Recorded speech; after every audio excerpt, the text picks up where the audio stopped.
उत्तर प्रदेशामध्ये योगी आदित्यनाथ यांचं सरकार आहे. तिथे हिवाळी अधिवेशनामध्ये जातींच्या दबाव तंत्रानं वातावरण तापलेलं आहे. ठाकूर, क्षत्रिय, कुर्मी या समाजाच्या पाठोपाठ लखनौमध्ये सर्वपक्षीय ब्राह्मण आमदारांचं एक स्नेहभोजन पार पडलं. यामध्ये सर्वाधिक वाटा हा भाजपच्या ब्राह्मण आमदारांचा होता. 9 ते 10% मतदार आणि 40 ते 50 ब्राह्मण आमदारांना भाजप गृहीत धरतंय असा नाराजीचा सूर या बैठकीच्या दरम्यान होता. मुख्यमंत्री योगी आदित्यनाथ आपल्या जातीला जास्तच झुकतं माप देत आहेत का असाही आरोप होतोय. बघूयात. उत्तर प्रदेश विधानसभेच्या निवडणुका वर्षभरावर येऊन ठेपल्यात. हिवाळी अधिवेशन सुरू आहे आणि राजकीय वातावरण आतापासूनच तापायला सुरुवात झाली. त्यात आधी क्षत्रिय नंतर कुर्मी समाजाच्या आमदारांनी कौटुंबिक स्नेहभोजन करत शक्ती प्रदर्शन केलं. आता सर्व पक्षातल्या 50 पेक्षा जास्त ब्राह्मण आमदारांची बैठक लखनौमध्ये पार पडली. त्यात सत्ताधारी भाजपच्या ब्राह्मण आमदारांची संख्या जास्त असल्यानं खळबळ उडाली.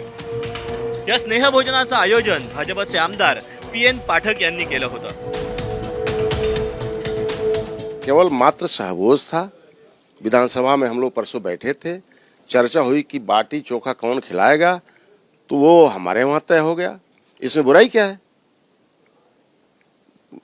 परसों और लोग भी बैठेंगे, तरसों और लोग भी बैठेंगे, उसमें दिक्कत क्या है? पिछले दिनों क्षत्रिय कुटुंब सामने आया था और यह एक सूचना है. कहा जा रहा है कि ब्राह्मणों ने भी एक कुटुंब बनाया है.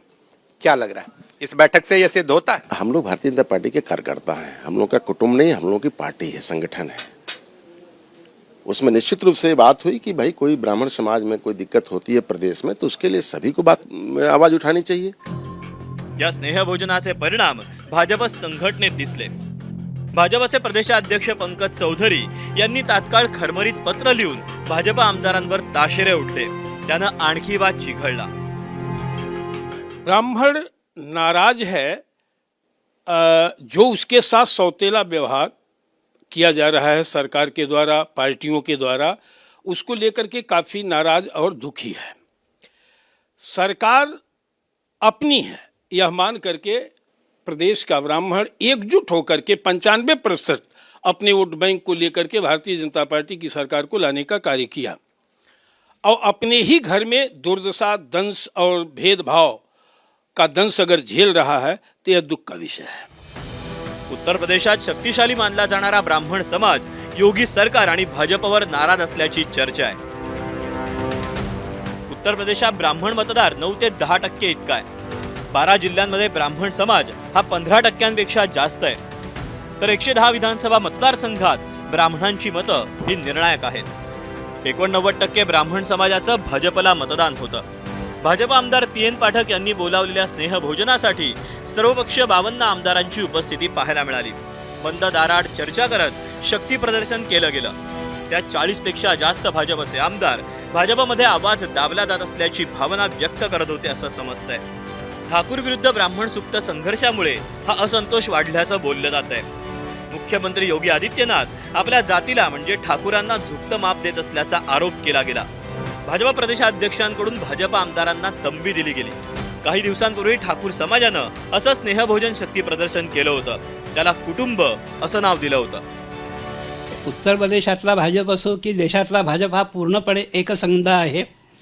तर त्याच्यामुळे जातीपातीचं कोणी कितीही राजकारण करण्याचा प्रयत्न केला तरी त्याचा भाजपाच्या अंतर्गत याच्यावरती काही फारसा फरक पडणार नाही आहे.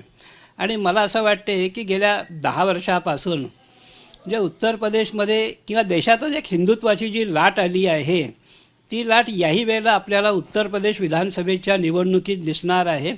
त्याचा बराच मोठा परिणाम विधानसभा निवडणुकीवरती होईल, जी 2027ची निवडणूक आहे. भाजपमधील ब्राह्मण आमदारांचा असंतोष दिसतात समाजवादी पक्षाच्या अखिलेश यादव यांनी संधी साधत भाजपवर टीका केली. BJP हेट्स ब्राह्मण असा ट्रेंडही चालला. अखिलेश यादवांनी शेअर ट्विट करत ब्राह्मण आमदारांची पाठराखण केली.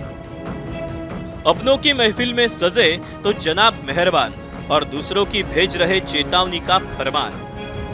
आणि यानंतर समाजवादी पक्षाच्या नेत्यांनी भाजप आमदारांना ऑफरही देऊन टाकली. तो ब्राह्मण विधायक अगर अपने दल से असंतुष्ट हैं, उनके अधिकारी नहीं सुन रहे हैं, अपने क्षेत्र का विकास नहीं करते हैं, तो उनकी जिम्मेदारी होती है को नैतिकता के आधार पर वो इस्तीफा दें। और समाजवादी पार्टी के हमारे नेता आदरणीय शिवपाल यादव जी ने इस बात का खुलासा कर दिया है कि अगर ब्राह्मण हमारे पास आएंगे और ब्राह्मण नेता हमारे पास आते हैं तो उनको पूर्ण रूप से उनको सम्मान दिया जाएगा और उनका जो है एडजस्टमेंट भी किया जाएगा। राजकीय स्वार्थासाठी ब्राह्मण समाजाला सहज टार्गेट करण्याची, अवहेलना करण्याची, गृहीत धरण्याची प्रथा महाराष्ट्रात रूढ आहे. त्या तुलनेत उत्तर भारताच्या राजकारणात आणि समाजकारणात ब्राह्मणांबद्दल आदराची भावना असल्याचं मानलं जातं. त्याकडे केंद्रीय मंत्री नितीन गडकरींनी काही दिवसांपूर्वीच लक्ष वेधलं होतं. की आमच्यावर परमेश्वराने, मी ब्राह्मण जातीचा, सगळ्यात मोठा उपकार काही केला असेल तर आम्हाला आरक्षण नाही. तर महाराष्ट्रात महत्व नाही या बामणाचं, पण उत्तर प्रदेश, बिहारमध्ये महत्व खूप आहे. तर मी ज्यावेळी तिकडे जातो तर सगळे लठ्ठीबाज आहे, दुबे, त्रिपाठी, मिश्रा, त्याचं राज्य पॉवरफुल आहे. जसं इकडे मराठा जातीचं महत्व आहे तसं उत्तर प्रदेश, बिहारमध्ये ब्राह्मणाचं महत्व आहे. उत्तर प्रदेशच्या राजकारणात सध्या ब्राह्मण समाज भाजपचा कोर मतदार मानला जातो. मात्र आपल्याला गृहीत धरलं जात असल्याची भावना ब्राह्मण मतदार आणि ब्राह्मण आमदारांमध्ये वाढू लागली. त्यामुळे सर्वपक्षीय आमदार स्नेहभोजनासाठी एकत्र आले. या दबावतंत्राची दखल योगी आदित्यनाथ किंवा मोदी शहा घेतात का? या 40-50 आमदारांची समजूत काढण्यात यश येईल का? की हे फक्त कपातलं वादळ ठरेल, यावर उत्तर प्रदेशातली पुढची गणितं अवलंबून असतील. ब्युरो रिपोर्ट, एबीपी माझा. एबीपी माझा, उघडा डोळे बघा नीट.